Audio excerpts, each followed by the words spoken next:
بسم الله الرحمن الرحيم الحمد لله والصلاة والسلام على رسوله الكريم أما بعد أيها الأحباء السلام عليكم ورحمة الله وبركاته وبعد السلام mes frères, mes sœurs de foi, de cœur et de cœur, je vous dis ici, on est dans notre quatrième vidéo, quatrième hadith de Riyad al-Salihin.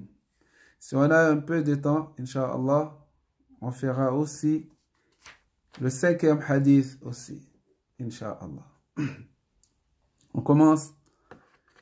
وعن أبي عبد الله جابر بن عبد الله الأنصاري رضي الله عنهما قال كنا مع النبي صلى الله عليه وسلم في غزاة فقال إن بالمدينة لرجالا ما سرتم مسيرا ولا قطعتم واديا إلا كانوا معكم حبسهم المرض وفي رواية إلا شاركوكم في الأجر رواه مسلم ورواه البخاري عن أنس رضي الله عنه قال رجعنا من غزوة تابوك مع النبي صلى الله عليه وسلم فقال إن أقواما خلفنا بالمدينة ما سلكنا شعبا ولا واديا إلا وهم معنا حبسهم العذر. Mes frères, mes sœurs, le hadith rapporté par Abi Abdullah, Jabir ibn Abdullah al-Ansari, radiallahu anhuma, قال, il a dit, nous étions en compagnie du prophète sallallahu alayhi wa sallam de d'un raza, d'une conquête, d'une expédition. Nous sortons d'une expédition. Et à ce moment-là, le prophète sallallahu alayhi wa sallam a dit que à Médine, il y a des hommes que vous, masirtum masiran, il n'y a pas un chemin que vous, une distance que vous faites, ni de vallée que vous coupez, que vous prenez, parcourez, sans que il soit avec vous. Habasahumul marad. Mais hélas, le maladie les a empêchés d'être avec vous aujourd'hui. Dans une autre version, illa sharakukum fil ajr, sans que ils partagent avec vous la récompense. Puis, ça c'est un hadith qui est rapporté dans Muslim et dans la version de Al-Bukhari. Ce n'est pas Abdullah, ce n'est pas Jabir ibn Abdullah radiallahu ta'ala anhuma qui a rapporté, mais c'est plutôt Anas ibn Malik radiallahu ta'ala anhu qui dit Raja'na min ghazwati Tabouk, que nous étions en train de rentrer de Ghazwa de Tabouk, de l'expédition de Tabouk avec le messager de Dieu sallallahu alayhi wa sallam. Faqal, en ce moment-là, le messager de Dieu sallallahu alayhi wa sallam a dit Inna aqwaman khalfana, il y a des gens qui sont derrière nous. Khalfana. Bil Madina, à Médine. Ma salakna sha'ban wala wadiyan illa wahum ma'ana. Il n'y a pas comment on dit, il n'y a pas de sentier, il n'y a pas de sentier qu'on comprend, wala wadiyan, ni de vallée, sans qu'ils soient avec nous.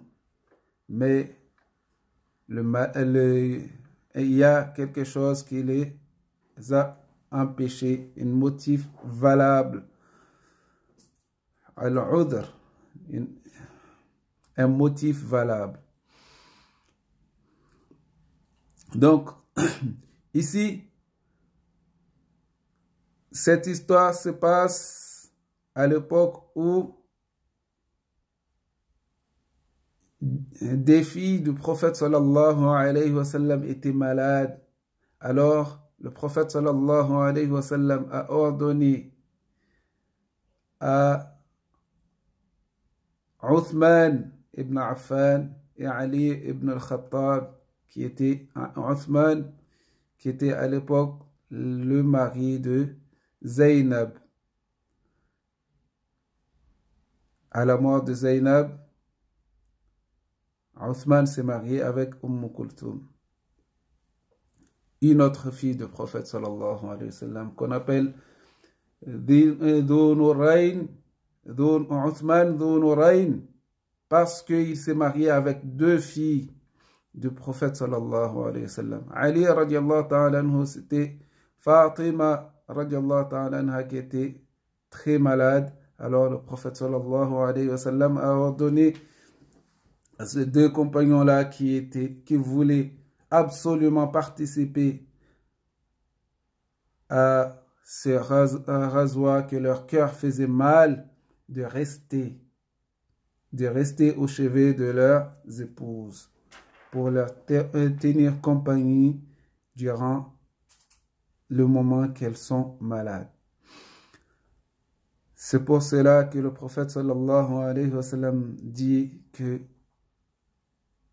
ils sont avec vous parce qu'ils avaient l'intention de venir avec vous. C'est l'intention. Ici, on retourne toujours innamal a'malu binniyat. Chaque action vaut selon son intention.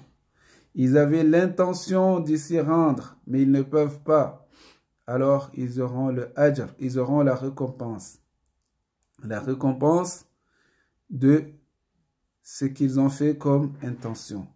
Donc, même si on n'a pas pu faire l'action, mais on avait une forte envie de le faire, comme les gens qui n'ont pas d'argent, tous les ans, ils doivent faire toujours l'intention que, Inch'Allah, cette année, je vais faire le Hajj, même si tu ne peux pas. Et si tu arrives le mois de Hajj, tu arrives, tu ne peux pas faire le Hajj, tu dis que, Ya Allah, j'ai fait l'intention, mais je n'ai pas le moyen.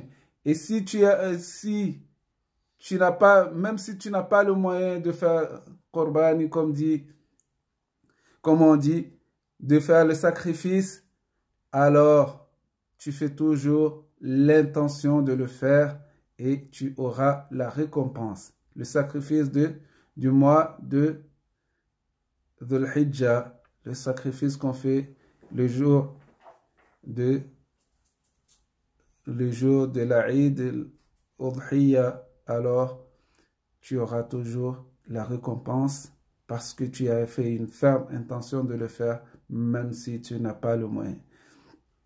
Donc, ce n'est pas le moyen en soi, mais ton intention ferme qui fait que tu as la récompense, tu auras ceci, tu auras cela. Tu fais l'intention, si Dieu me donne de l'argent, alors je veux construire une mosquée. Alors tu pourras le faire. Si tu as fait une ferme intention que tu le feras, alors Dieu te donnera la récompense pareille. Donc, chaque action vaut selon son intention. Donc, mes frères, mes sœurs, de foi et de cœur. Ici, on a dit, Abi Abdullah Jabir ibn Abdullah al-Ansari. Jabir était sahabi. Il était jeune, son père est décédé. Il s'est marié avec une femme bien âgée pour protéger ses sœurs parce que il avait 9 sœurs. Alors, il voulait les protégé, il s'est marié avec une femme qui était déjà mariée auparavant, une femme qui était mature pour pouvoir aider ses sœurs. Alors, ce hadith-là, le hadith de Jabir sur le mariage, il en parle. Il y a beaucoup de choses qu'il y a dedans que les écrivains, ils ont beaucoup versé de l'encre dessus. Et Inch'Allah, si on a l'occasion, on en reparlera, Inch'Allah. Jazakumullah khair. Wassalamu alaikum wa rahmatullahi wa barakatuh. Mes frères, mes sœurs, si vous avez aimé cette vidéo, alors likez, abonnez-vous et partagez la vidéo avec vos proches. Et pour ceux qui sont déjà abonnés, je vous remercie infiniment. Qu'Allah vous récompense dans les deux mondes. Et aussi, n'hésitez pas, ceux qui veulent suivre, il y a un petit cloche à côté, appuyez dessus et vous aurez, la cloche sonnera à chaque fois qu'il y a une autre vidéo qu'on va poster, ça sonnera et vous serez le premier à être au courant sur nos posts, Inch'Allah. Wa jazakumullah khair. Wassalamu alaikum wa rahmatullahi wa barakatuh.